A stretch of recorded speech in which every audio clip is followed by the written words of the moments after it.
The Tindler Swindler's been arrested again. You'd think that a man that's been charged and jailed quite a few times, as well as having a wildly popular Netflix documentary about your nefarious ways, show broadcast across the world, that you might change your modus operandi, maybe even think about going straight. But not Shimon Hayut, better known worldwide as Simon Levy, or the Tindler Swindler. He's been detained in Georgia on the request of German authorities. The 34-year-old Israeli, whose story, as we all saw on Netflix documentary, is accused of defrauding a Berlin woman of nearly 44,000 euros.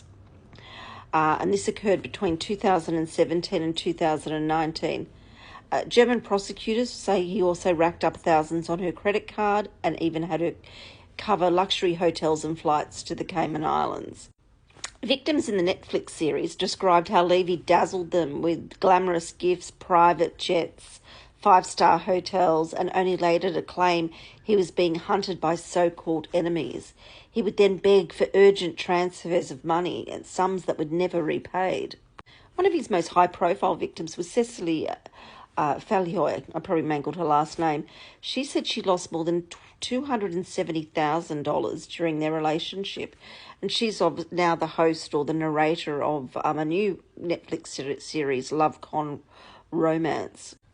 Another woman, Iron Tranov, launched a lawsuit in Israel last year demanding over 414,000 shekels, which is about £91,000, for money she claims she lent him and never saw again.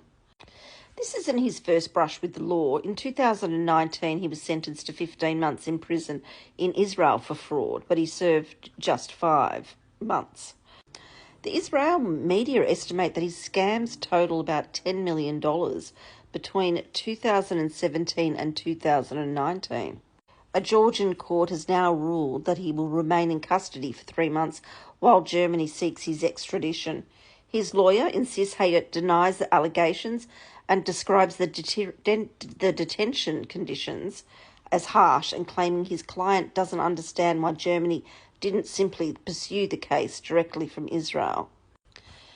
Hayut, who has used multiple aliases, has 7 days to appeal the Georgian court's decision. Well, it looks, at least for a short while, his high-flying lifestyle will be curtailed.